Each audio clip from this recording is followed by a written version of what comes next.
Today is Fun at Work Day, and it's also Kazoo Day. So I'm going to try to kill two birds with one stone by making a kazoo at work using a 3D printer. Yeah, the movie sort of makes it easier, so.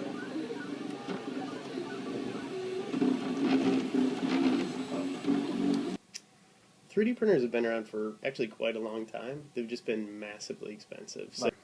What was your reaction like the first time you heard about it? Was it like sci-fi futures here kind of? Yeah, I mean it's like sort of you're creating objects from nothing. Like you're taking raw materials and turning on this magic machine, and when you're done, you take out an object, like whatever you can think of, you can put into this thing, and then have it sort of magically appear out of nothing, which is amazing.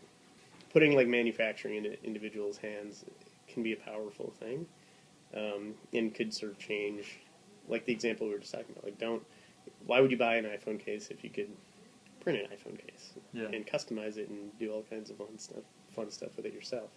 So, what's your overall prediction on the future in general, aside from 3D printing? Oh, about the future? Yeah. I wish it would hurry up and get here. The internet won't be a thing that just happens on screens and phones and stuff like that. It'll be everything. What would happen if you connected everything you own or everything you see to the internet? What might happen then? I mean, I think sort of technological progress is unstoppable. Anytime that we bump up against things that we feel we can't solve, we solve them. I think it also is still accelerating. I mean, I think this is still early days, which is, I don't know what that's going to mean for everyday life, multiple decades from now. Multiple centuries from now, will the machines take over? I saw this woman speak recently, and she referred to her smartphone as her external brain, and that really kind of had an impact on me, because that's what it is. I mean, if you want to know something, you can know it within a few seconds. If you want, you see people with their face buried in their phone, and sometimes it's because being on an elevator with somebody you don't know is awkward, but we really are sort of like cognitively tied to these phones now, and you, like I was saying, like you can't take that back. You can never go back from that. The only way you can go is more and more and more and more. So where does that go? When your external brain is getting closer to your actual brain? Yeah, like when you don't actually know anything, you just exactly, and know how that's to Google things. This is obviously far future, but some kind of Google to brain direct interface, Right. And by thinking something, you could do a Google search on it. But if you could do that sort of through some brain to device interface and do it over the internet and still get it back, essentially instantly, then you don't really need to know anything ever again. Right. Why would you know anything? You need to have creativity scary, though, or experience, but that's what you wouldn't need divides to know us as human beings is our level of knowledge. So that would just kind of it would level. just level the playing field massively, and like the nature of what being smart is or having knowledge or wisdom is would completely change. On the flip side, do you ever fear like an idiocracy where we don't know anything? I think if we keep progressing the way we are, and then suddenly you're without that device or you're without that external brain. I mean, even now, I feel like if I don't have my phone, I feel different. I feel like differently connected to the world or disconnected to the world.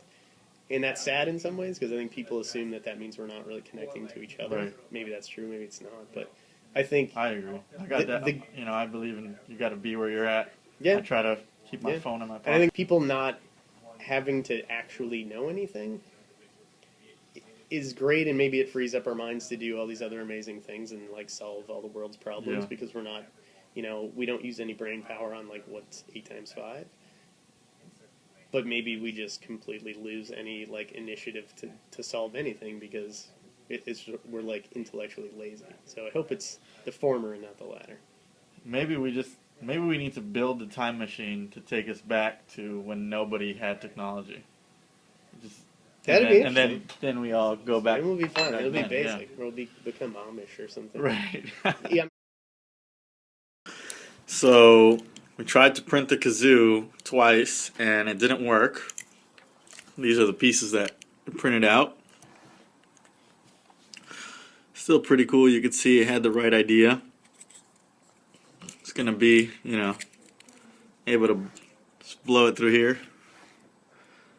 And, we tried to give it some, positive feelings, talk to the machine a little bit, make sure that it wouldn't break the second time around. But I guess the moral of the story is that machines don't have feelings, so forget about it.